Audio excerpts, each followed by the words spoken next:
Much.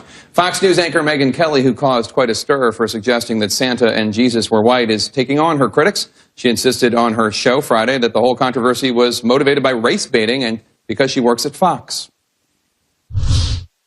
Well, this would be funny if it were not so telling about our society, in particular the knee-jerk instinct by so many to race bait and to assume the worst in people, especially people employed by the very powerful Fox News channel. Contrary to what my critics have posited, neither my statement nor Harris's, I'm sure, was motivated by any racial fear or loathing. In fact, it was something far less sinister. From Miracle on 34th Street to the Thanksgiving Day Parade to the National Christmas Tree lighting, we continually see St. Nick as a white man in modern-day America. So did Kelly need to apologize, or does she have a point? Here to talk about it, radio talk show host Mel Robbins, author Tim Wise, and filmmaker Rochelle Oliver. Thanks one and all for being here. Mel, I'll start with you. Did Megyn Kelly go far enough to silence her critics? I personally don't even think she needed to apologize. And one of the reasons why is I think she's right. I think that this was about race baiting. She was clearly talking about the representation of Santa Claus in popular culture. And here's one of the things, Jake, that I found to be profoundly sad about this entire story is that everybody missed the point. The point is that Santa, if you believe in him, which many of us do, is a function of what you grew up with. And so she was talking about the Santa that not only do we see in popular culture, but also the one that showed up in her household. So I don't even think she needed to apologize. For the Jesus comment, because she was wrong, Santa problem, no way. And Mel, just to follow up, you think the bigger issue here is that people are insecure about their race, so much so that a joke would set them off. Explain what you mean. Well, here's the thing, Jake, is that if you have a belief and you have faith in something, whether it's you believe in Santa or you believe in a certain religion, belief is anchored inside you. So it's very sad that a news host could say something about her belief and it rocks your world. That tells me that you don't have very firm convictions if you're offended by what somebody on television says about something you believe in. Tim, please. Both Tim and Rochelle are shaking their heads. Tim, go ahead. Yes. Yeah. First of all, a Dartmouth graduate just said she believes in Santa. That's number one. Number two, and perhaps the more important point, Megyn Kelly did not say, this is my Santa. I happen to have kids at home she who are said, watching. hold on a minute, wait, let me finish. This is not one of your TED Talks. Let me finish my comment. Yeah, let Tim finish what Megyn Kelly said was very simply, quote, Santa is white, end of quote, and so is Jesus. So I think the real issue is, if you want to make a joke about Santa's whiteness, here's a way to do it that would not presume white normalcy or that white is the norm. You could say, for instance, and I would,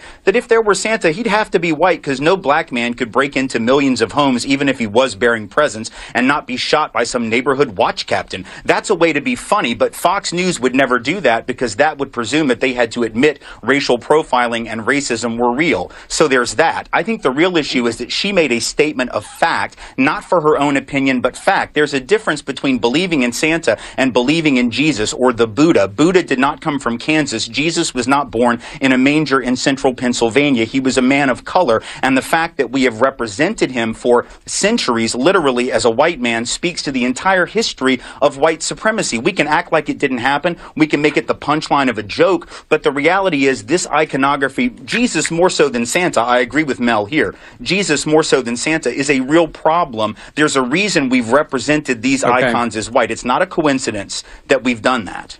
Okay, Rochelle, I want you to respond to the points being made. I would like to say also that many cultures throughout the world represent Jesus and Santa as their own culture, whether it's Latinos or African Americans or Africans or whites. Exactly. But Rochelle, please weigh in. Well, Megyn Kelly did say that Santa is just white. She was very clear about that. And the fact is, where you can talk about that this is Santa and this is a fictitious character, but the real issue here is that people who think like Megyn Kelly believe it's more comfortable for them to believe that there's a white man flying around the earth with magical reindeer than to believe that a black man in the year 2013 can actually be kind, can be loving, and can actually be caring toward children. That's really the issue here. Not only do we need to see black Santas, but big ups to my Jamaican Santas, sapase to my Haitian Santas, and you know what, que te pasando to my my Cuban Santas, because I'm in Miami and every corner reflects the community.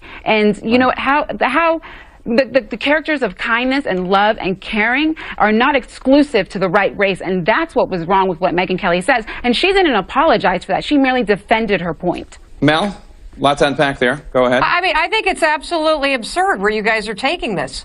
Absolutely absurd. Why aren't you guys complaining about the fact that Harris said that Santa should become a penguin, which would traumatize children everywhere that think he's a human being? I mean, this has gotten to be so blown out of control. A penguin would traumatize children? A penguin would traumatize children? Would the Lion King traumatize children? I mean, my goodness. I mean, let me ask you a question. She didn't. You know, we can talk about a penguin, but here's a simple historical fact that's a lot more important than speculation about what a penguin would do to children. Here's the reality. The image of a white Jesus has been used to justify enslavement, conquest, colonialism, the genocide of indigenous peoples. There are literally millions of human beings whose lives have been snuffed out by people who conquered under the banner of a white god. That is a far more significant problem than whether a black writer in 2013 suggests somewhat humorously, but perhaps seriously, that we should change Santa to a penguin. Tim, no one's going to die because of that iconography. The white Jesus, white God imagery has literally resulted in death. That's something folks ought to deal with. Tim, without defending... Wow, I can't imagine Christmas morning at your house, Tim. Tim, without defending genocide. Well, I'm Jewish, so, you know, whatever. Sounds great. Tim, I'll go. It sounds awesome. Without defending genocide, let me just ask you to... I read something interesting in an interview with the scholar, Reza Aslan, who is, I think it's fair to say, not a conservative. And his argument in an interview the Washington Post ran with him was that Jesus was from Galilee and probably looked like a Palestinian Jew, but Christ is what we make of him, and that if there are Asians who are Christians, they celebrate, they worship an Asian Christ. Same thing with South Americans. Same thing with whites. Right. Do you think there's something inherently wrong? I understand you're saying that a white Jesus has been used to do horrible things, but here's the difference. And Reza is right. No, Reza's right, but the difference is that the power of others to make Jesus or to make Christ as they view him has never come close to the power of the European power to make Jesus white. In other words, black folks can think Jesus is black and view Christ as black, but at the end of the day, the image that has been used to dominate Christianity in this world and on this planet is the white image. So therefore, you can believe, you can think Jesus looks like whatever you want or that Christ looks like whatever you want. Ultimately, though, there is such a thing as power, and it's not equitable. And so if certain people have been able to impose their image of the Christ, of the Savior on others, or God, or Adam and Eve, the first human beings ostensibly as white people, to believe that that doesn't have an effect is to believe that advertising doesn't have an effect. It's to believe that companies that spend billions of dollars don't actually sell you stuff based on the images they use, which is nonsense. Well, allow me to say, as I bid you farewell, Merry Christmas to one and all. Dartmouth's own Mel Robbins, Tim Wise, Rochelle Oliver, thank you so much.